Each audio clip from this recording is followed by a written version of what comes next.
tencerede eritirseniz.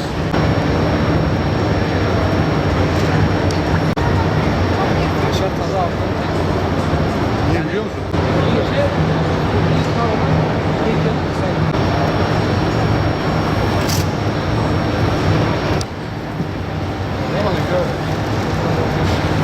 Trabzon tereyağı denince katkısız doğal olarak ayrandan üretilen tereyağı gelir akla.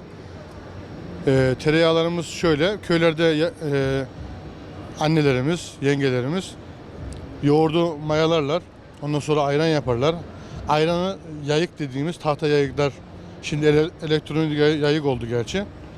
Onlar da yoğururlar, yani böyle çalkalarlar, üzerine yağ çıkar, oluşur. O yağlardır.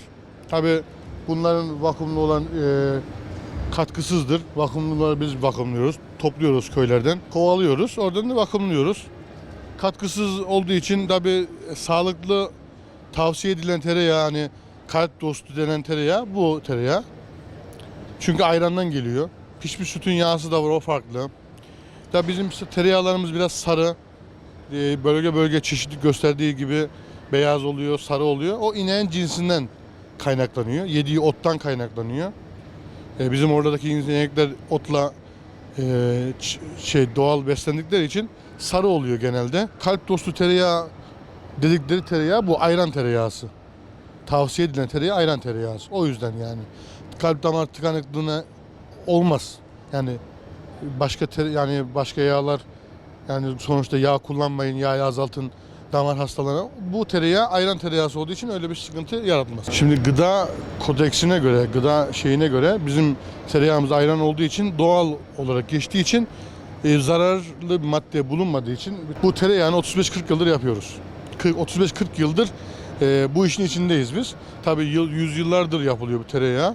Eskilerimiz, bu kuşaktan kuşağa geliyor bu. Yani annesi yapıyor, kızını öğretiyor. Böyle nesilden nesile geliyor. Biz kaliteli sattığımız için, iyi olduğu için tutuluyor, alınıyor. Biz 10 yıldır Urfa'ya geliyoruz mesela. Başka illere de gidiyoruz.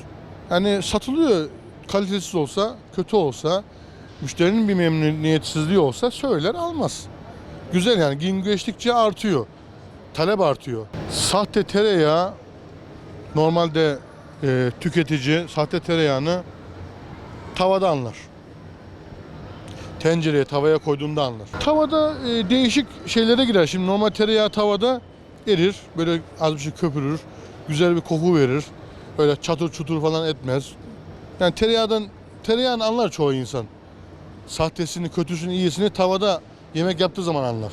Kokusundan anlar. Tadından anlar. Bu şekilde tezgahtan bakarak ya da başka bir yerden, marketten alarak anlayamaz yani. Etiketine bakarak, fiyatına değil. Etiketine bakarak.